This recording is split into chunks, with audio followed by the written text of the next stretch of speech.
오늘 우리 함께 읽을 기록된 하나님 말씀, 신약의 말씀 고린도후서 제12장 1에서 10절까지의 말씀입니다. 무익하나마 내가 부득불 자랑하노니 주의 환상과 계시를 말하리라. 내가 그리스도 안에 있는 한 사람을 아노니 그는 14년 전에 셋째 하늘에 이끌려 간 자라. 그가 몸 안에 있었는지 몸 밖에 있었는지 나는 모르거니와 하나님은 아시느니라. 내가 이런 사람을 아노니 그가 몸 안에 있었는지 몸 밖에 있었는지 나는 모르거니와 하나님은 아시느니라. 그가 낙원으로 이끌려가서 말로 표현할 수 없는 말을 들었으니 사람이 가히 이루지 못할 말이로다. 내가 이런 사람을 위하여 자랑하겠으나 나를 위하여는 약한 것들 외에 자랑하지 아니하니라. 내가 만일 자랑하고자 하여도 어리석은 자가 되지 아니할 것은 내가 참 말을 함이라. 그러나 누가 나를 보는 바와 내게 듣는 바에 지나치게 생각할까 두려워하여 그만두노라. 여러 계시를 받은 것이 지극히 크므로 너무 자만하지 않게 하시려고 내 육체에 가시 곧 사탄의 사자를 주셨으니 이는 나를 쳐서 너무 자만하지 않게 하려 하심이라. 이것이 내게서 떠나가게 하시기 위하여 내가 3번 주께 간구하였더니 나에게 이르시기를 내 은혜가 내게 족하도다. 이는 내 능력이 약한 데서 온전하여 짐이라 하신지라. 그러므로 도리어 크게 기뻐함으로 나의 여러 약한 것들에 대하여 자랑하리니 이는 그리스도의 능력이 내게 머물게 하려 함이라. 그러므로 내가 그리스도를 위하여 약한 것들과 능력과 궁핍과 박해와 곤고를 기뻐하노니 이는 내가 약한 그때의 강함이라. 아멘.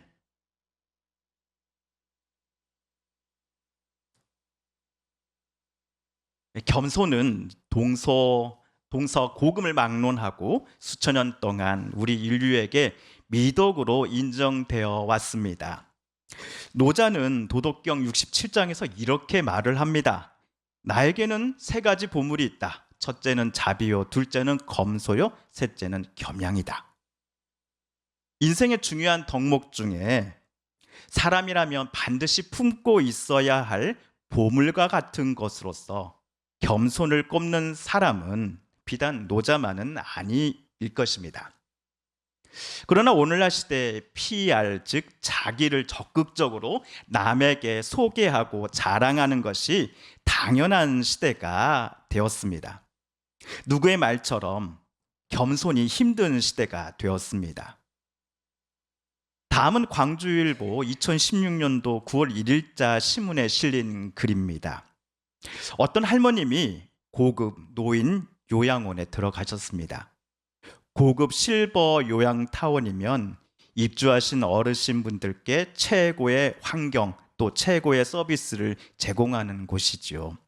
그래서 제가 알기로는 한 달에만 약 200만 원 내지 300만 원을 지불해야 하는 것으로 알고 있습니다. 그런데 그 할머니께서 몇 달이 못 되어 자녀에게 전화를 거셔서는 아들아, 이곳에서 나 좀 나가게 해주라 라고 말씀을 하셨다 합니다. 거기 어느 분이 어머님을 힘들게 하나요? 직원이 괴롭혀요? 라고 자녀가 걱정이 돼서 물었습니다. 어머님은 어렵사리 속마음을 자녀에게 말씀을 하셨습니다. 퇴소를 하고자 하는 이유는 그 할머님보다 먼저 그 최고급 실버타운에 입주해 계신 다른 할머님들 때문이었습니다. 새로 입소하신 그 할머님은 기존에 계신 분들과 친해지시려고 먼저 말을 거셨다고 합니다. 그런데 거의 모든 분들께서 배우자 자랑, 자식 자랑, 손자 손녀 자랑, 자기 학벌 자랑, 직업 자랑, 돈 자랑, 자기가 높은 사람이나 유명한 사람들을 많이 안다라고 하는 자랑 등을 계속 꺼내셨다고 합니다. 반면 그 할머니는 내놓고 자랑할 만한 게 없었습니다. 그래서 늘 그분들과 이야기하다 보면 자기가 무시당한다는 느낌이 들어서 너무 힘드셨다고 합니다. 그래서 결국 고급 이 실버타운에서 나 좀 애비야 나가게 해주라 라고 자녀에게 전화를 거셨던 것이지요. 스마트폰을 10대 아이들도 많이 사용합니다. 우리나라에서 스마트폰을 안 가지고 다니는 아이들이 없다고 거의 봐야 됩니다. 그런데 아이들은 이 삼성 갤럭시 시리즈 폰보다 이 애플의 아이폰을 훨씬 더 선호한다는 조사 결과가 나옵니다. 혹시 삼성 폰보다 아이폰이 더 비싸기 때문일까요? 아닙니다. 비교해 보면 같은 시기에 출시된 두 회사의 신제품들이 가격이 거의 비슷합니다. 그렇다면 무슨 이유 때문일까요? 아이들 말입니다. 아이들 말로는 사과폰이 삼성폰보다 간지가 더 나기 때문이라 합니다. 간지. 이 간지는 느낌을 뜻하는 일본어 원래인데요. 우리나라에서는 멋이라는 뜻의 은어로 사용되고 있습니다.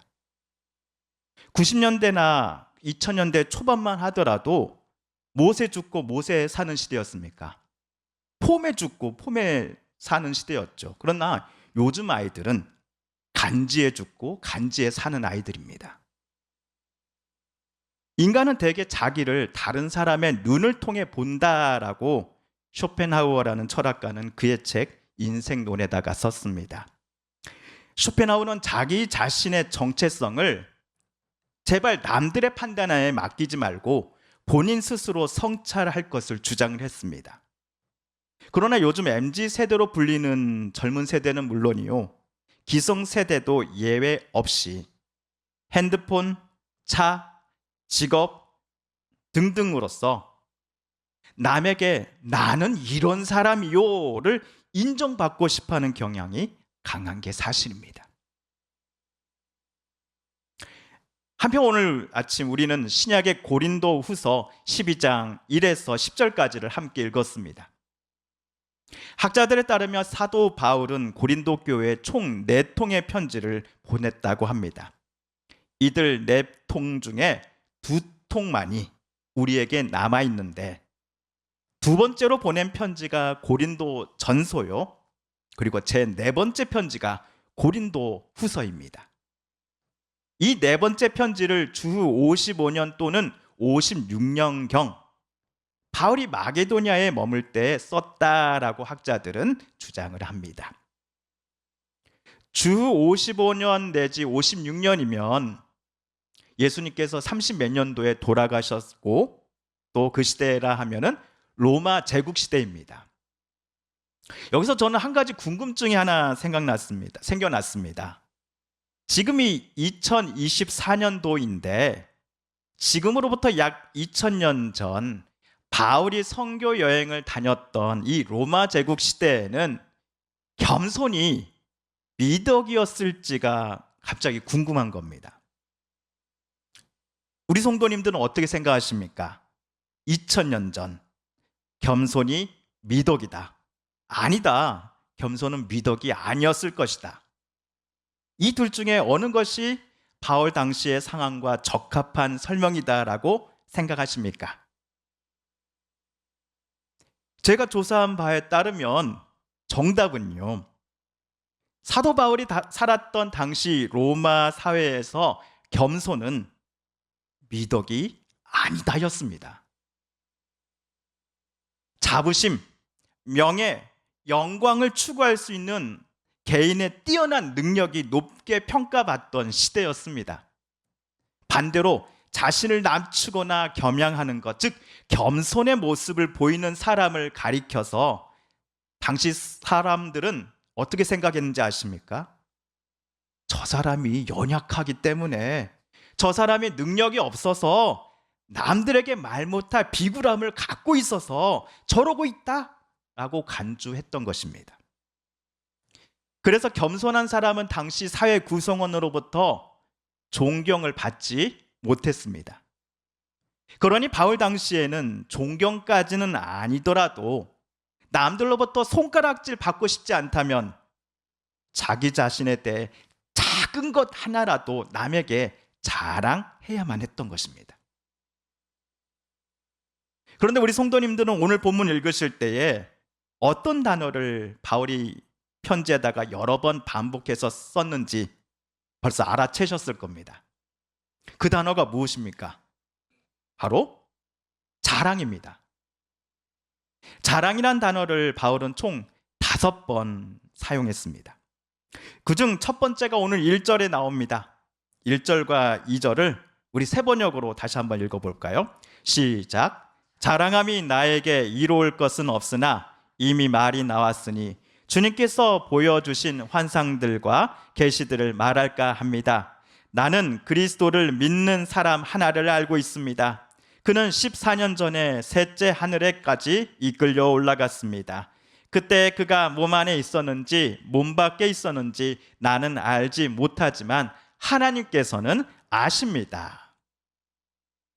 2절에서 바울은 내가 어떤 사람을 알고 있는데 그 사람이 지금으로부터 14년 전에 천국에 다녀왔던 사람입니다 라고 썼습니다. 바울 당시 유대인들은 하늘이 3층으로 이루어졌다라고 생각했습니다. 1층은 하늘의 1층은 새들이 날아다니는 층이고 2층은 해와 달이 있는 층입니다. 그럼 맨 꼭대기 3층은 누가 있는 곳이라고 생각했을까요? 하나님이 계시는 곳으로 유대인들은 생각한 겁니다. 그러니 바울이 내가 잘 아는 그 사람이 14년 전에 셋째 하늘, 즉 3층에 다녀왔다라고 하는 말은 무슨 말입니까? 내가 잘 아는 사람이 하늘에 계시는 하나님 만나 뵙고 왔어, 천국에 다녀왔어 라고 우리는 해석할 수 있는 겁니다. 이 사람은 낙원에 이끌려가서는 거기서 말로 표현할 수도 없고 또한 사람이 말해서도 안 되는 말씀을 듣고 왔습니다.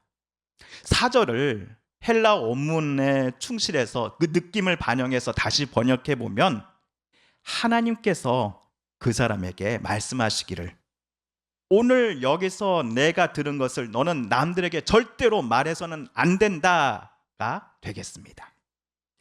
자, 이러한 사람을 바울이 말하기를 나는 잘 알고 있어요 라고 오늘 본문 전반부에서 수차례 말하며 바울은 자랑한 겁니다. 요즘 TV 선전에서 형님 제 이야기는 아니고요, 제가 아는 동생이 치질로 고생하는데 어떻게 하면 되죠? 라고 묻는 장면이 나오더라고요. 우리 또 자주 아는 분들에게 어이 동생, 이건 내 얘기는 아니고 내가 아는 사람의 이야기인데 한번 들어봐 하면서 말을 꺼내신 적 있으시죠? 그러면 상대방이 다 듣고 있다가 그거 형님 이야기 아니요 라고 빙긋이 웃으며 물어보지 않습니까?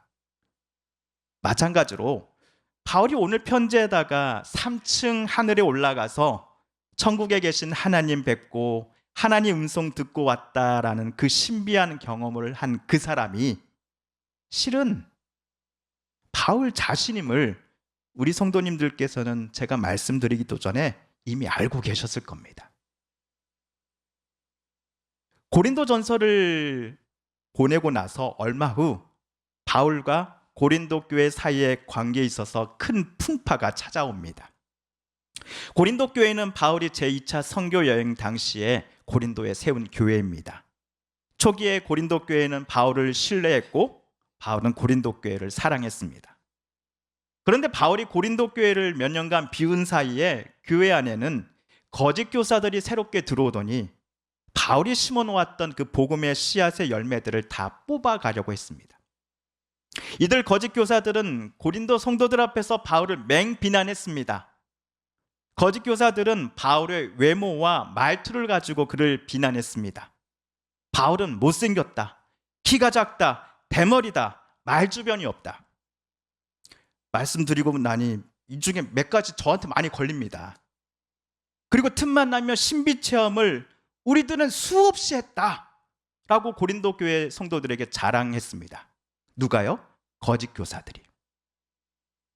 만약 바울이 진짜 사도라면 우리처럼 신비 체험을 했을 것이다. 그러나 바울은 여러분에게 하나님께로부터 계시를 받았다든지 천국에 갔다 왔다든지 한 이야기를 한 적이 한 번도 없었지요.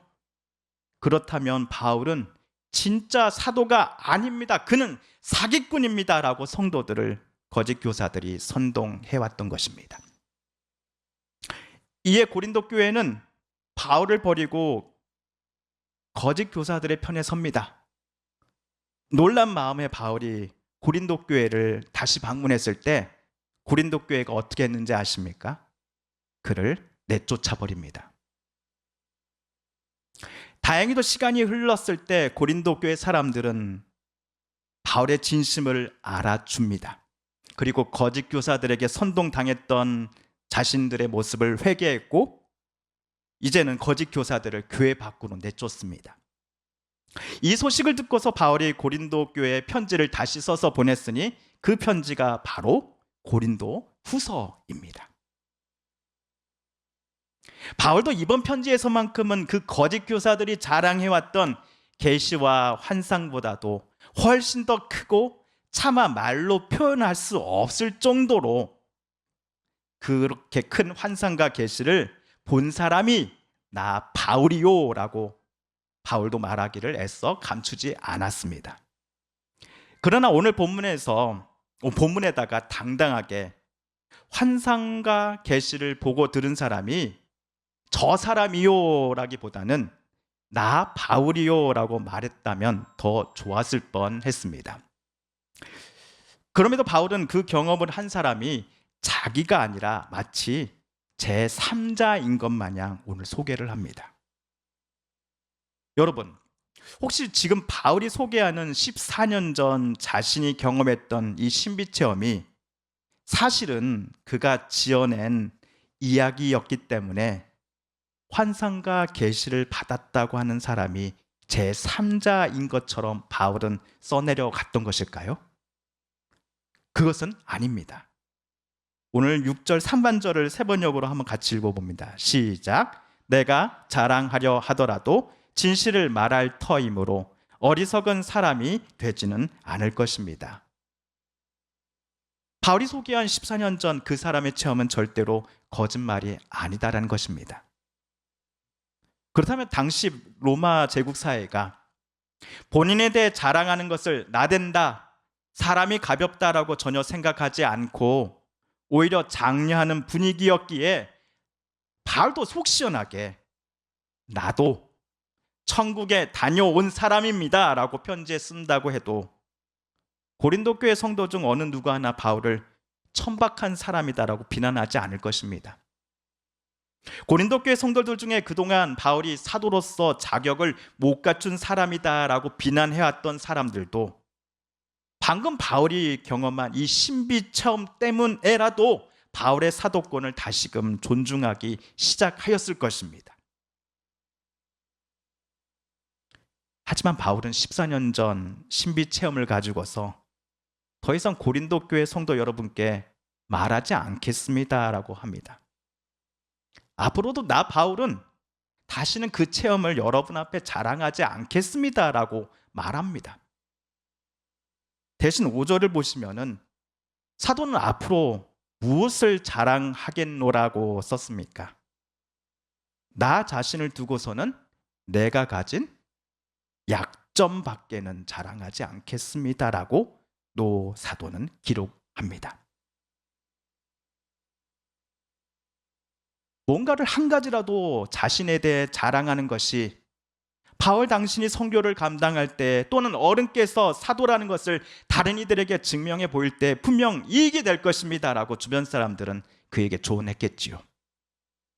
하지만 나 바울은 자랑을 멈추고 오히려 내가 가진 약점을 자랑하겠다라는 것은 당시 자랑이 미덕 그 자체였던 로마 사회 분위기와는 정반대입니다.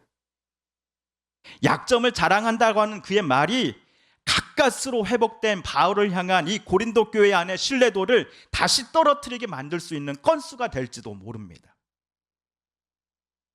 이런 위험을 알고서도 바울이 굳이 나는 약점을 자랑하겠다라고 말한 이유는 크게 두 가지로 보입니다.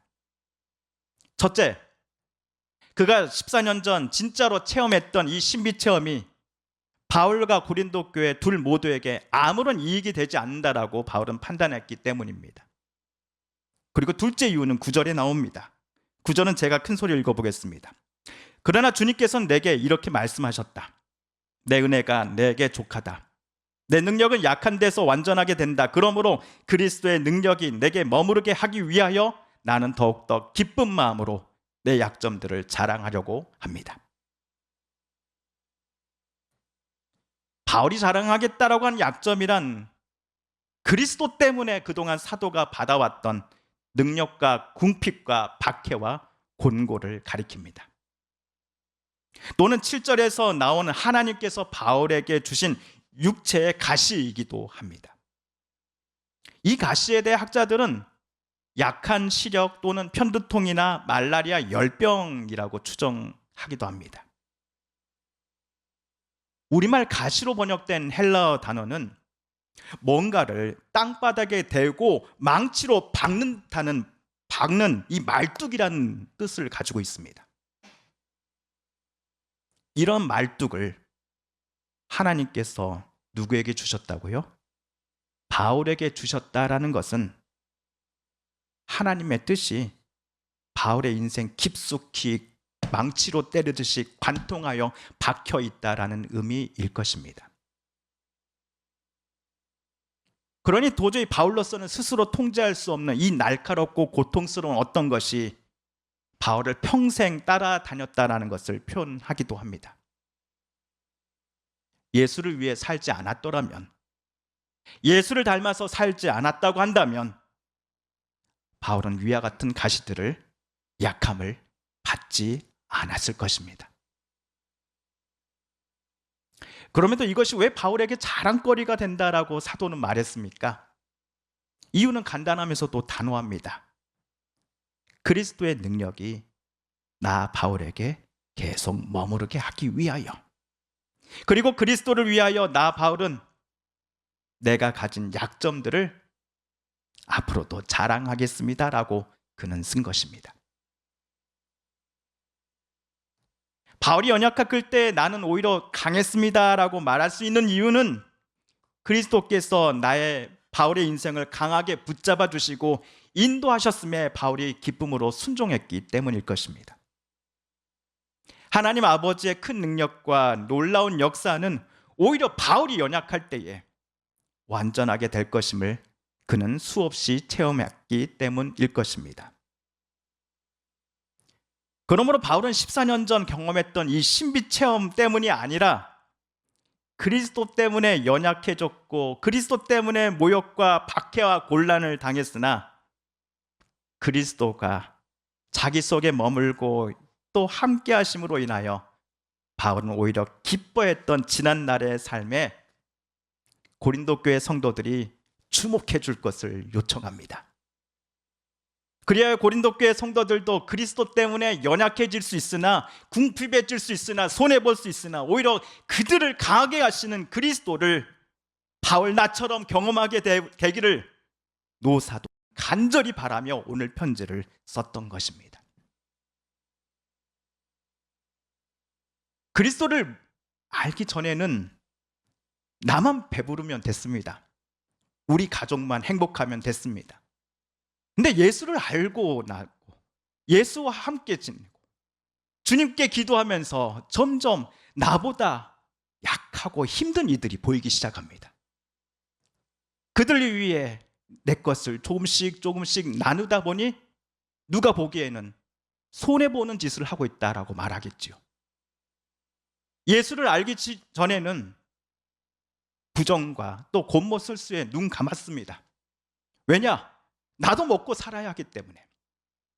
그러나 예수님을 알고 예수님의 뜻이 내 마음을 주장하면서 거짓이 아닌 편에 조금씩 내 마음이 움직여가는 것을 느낍니다.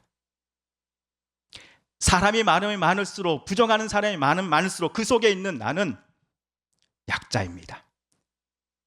핍박받습니다. 궁핍함을 당합니다. 모욕을 당합니다. 누구 때문입니까? 예수님을 닮아가고 싶어하는 그 마음 때문 아닙니까?